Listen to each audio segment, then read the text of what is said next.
Sometimes when I'm canoeing or kayaking alone on the river on a morning like this, look how still the water is. It's kind of mysterious. The fog was rising off of the river this morning. And I sometimes sense things that have happened here over the centuries. I envision voyageurs and I hear their French songs in the midst. And I gaze upon a single white pine tree and I think of forests that once stretched to the Canadian horizon that are now long gone. It is a spirit place. It is as if in our memories and in our hearts, the things that we treasure are still alive if we but take a moment to listen. There is amongst us today the spirit of a St. Croix Townswoman.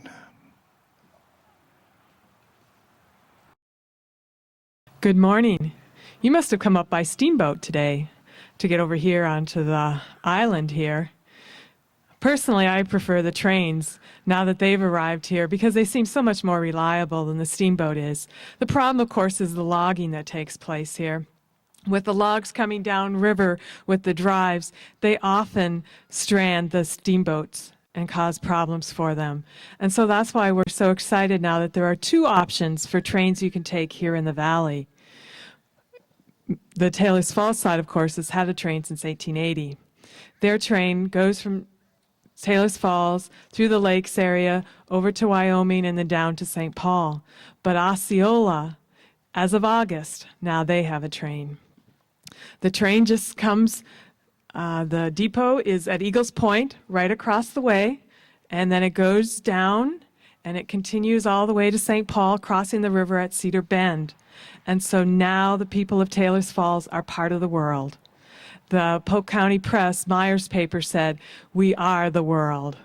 And that the people were happy and giddy in the streets, and the sick were smiling, and the only ones who weren't smiling must have been nearly dead. So the train came. Now with the two options, they're both very beautiful trips because the one you get to travel along the St. Croix, the other you get to travel along the lakes area over by Chisago Lakes. So not only are they beautiful areas, but they're reliable. And now the mail can travel on the trains, and so we'll have mail service regularly, and we'll even have service in the winter, because of course the paddle boats don't travel in the winter at all. So that will be another nice feature. Now, if you've come to the area, there's a lot to see up here. I don't know if you've had a chance to go across the river over to Osceola, but there's a thriving town. In addition to a train, they got a depot this year, a 30-foot water tower. They got a grain silo, and they also got a warehouse because, of course, they're still growing wheat in this area, and so now they're hoping to ship it out and make more money. With the coming of the train, land values here have doubled already, so you can see it's been a major success. But there's also a beautiful waterfall over in Osceola. Some call it the Minnehaha of Wisconsin, so you might want to take a look at that. Or if you're going further north on the river up to Taylor's Falls, you'll probably want to go see the Dells. Now, I don't know if you've seen the Dells, but it's an area that's said where you can see the fact that nature's force has split asunder the rocks, and the surging waters have carved out rock formations that are a wonder to behold. The area has been a little marred by the fact that ambitious and self-serving people and quack medicine advertisements have been painted onto the rocks, but there's still a beautiful sight where all their different formations. And of course there's also the wells. Now I don't know if you've heard of the wells, but the wells are holes that were drilled into the rock by rock-like drills. The water carried these rocks and pebbles and ground out these holes. The rocks that did the drilling, they're gone now. The curious have taken them away, but you can still see the holes carved into the rocks, and so that's well worth a visit as well. Now the Dells you may have heard of from last summer, the summer of 1886. That was a summer to have come here to the St. Croix Valley, for we had a log jam like no other before it. It was so exciting. We had thousands of people who came here to the valley to see it. Now, you know this is a lumbering river, and there are hundreds of logging camps further north. And in the springtime, the logs get thrown into the river. Now, in the spring of 1886, it was a very dry year. We didn't have much snow that winter. And so the lumbermen were all worried that there wasn't going to be enough water to take their logs downriver. Now, over the years, the lumbermen have, what they say, have improved the river. They've built wing dams and dams that hold water back so that they can make more of the rivers around here manageable for carrying logs. Because they say how quickly the logs travel down this river determines the price of lumber in both St. Louis and Chicago. And so they want the logs to come down the river very rapidly.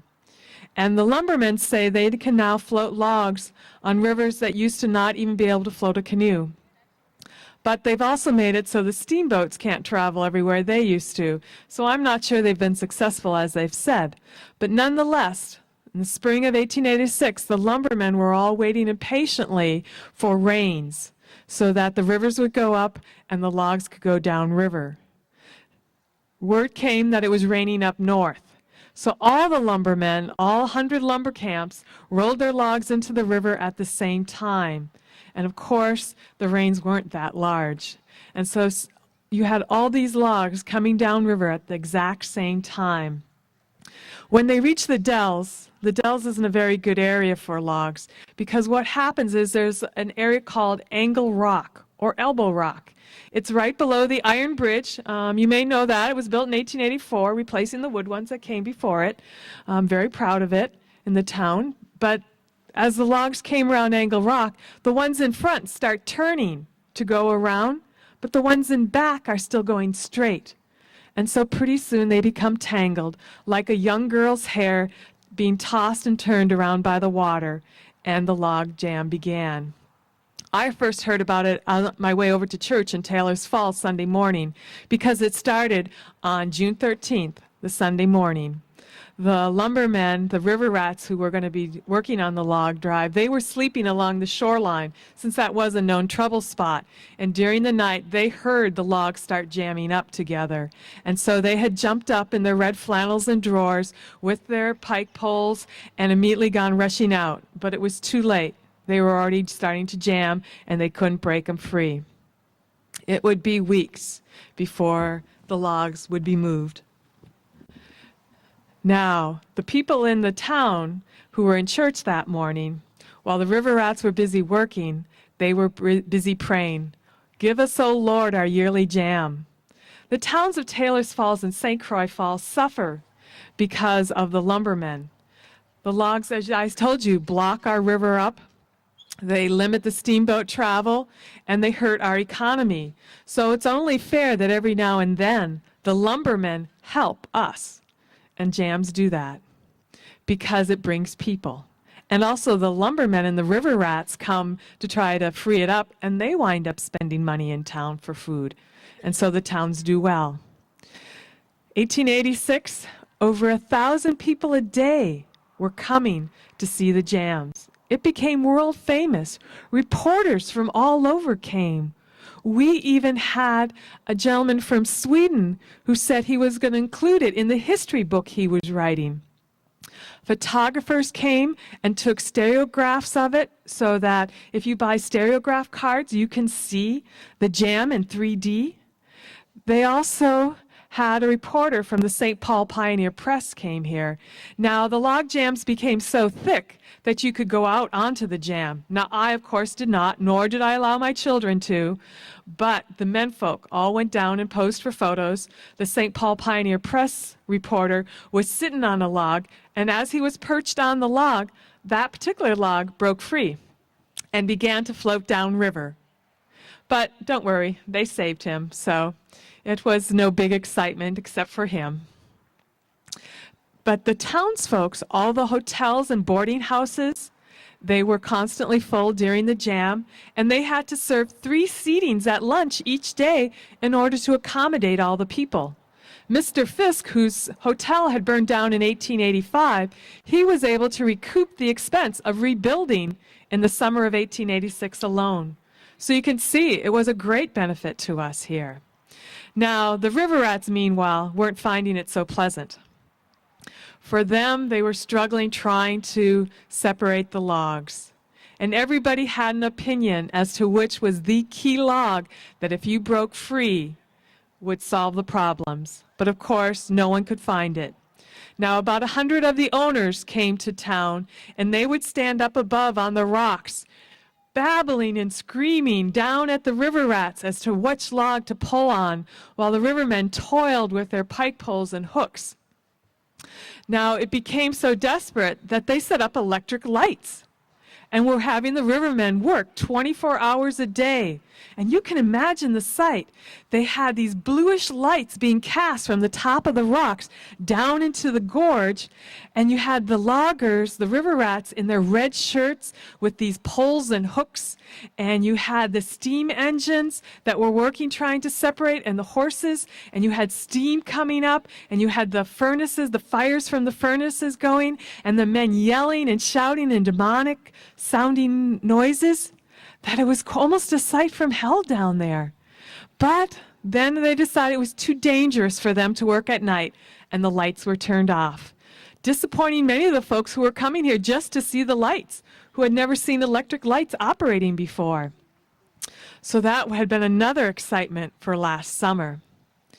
Finally, as the lumbermen who were waiting for the log jams and who kept realizing how much money they were losing, because of course the sawmills can only operate in the summertime when the water's flowing. And here the summer was being spent with the logs all jammed up here in St. Croix Falls and Taylor's Falls. And the men, when they thought they saw any movement, the lumbermen would start carrying on, and the tears would start streaming down their faces. They encouraged the logs to go, go, go. But it wasn't working. Finally, 24 pounds of dynamite was put in the jam, and the jam was set off. And it worked. It opened up a small passage anyways and got the logs moving. So the big excitement was over, but river rats were still working until freeze up, because so many logs had piled up behind and gone to shore in other areas and gotten stranded that it took them all fall to get those logs moving. And a few were still even there come this spring, and they picked them up this spring on the jam. But this year we had good snow, and the log drive was uneventful. But last year it was something. But now that you're here at this town, I don't know if you've come to recreate. In addition to the sites I've told you about, you might also want to consider fishing. You don't have to worry, the fish survive the log jam. And also that both the state and the U.S. Fish Commission put fish in this river. They've been doing it since 1880, so there'll be plenty of fish for people if they wish to do that. Now, the elk and moose are gone, so if you're hunters, you won't be able to hunt them, but the deer seem to like the cut-over lands, and so they're still in the area and can be hunted. Goose hunting and duck hunting are very popular between Osceola and Marine, and so that's another opportunity. If you want to live here, there are very many prosperous towns. You have Osceola and St. Croix Falls, and Dresser isn't really a town yet, but it's a junction point on the train.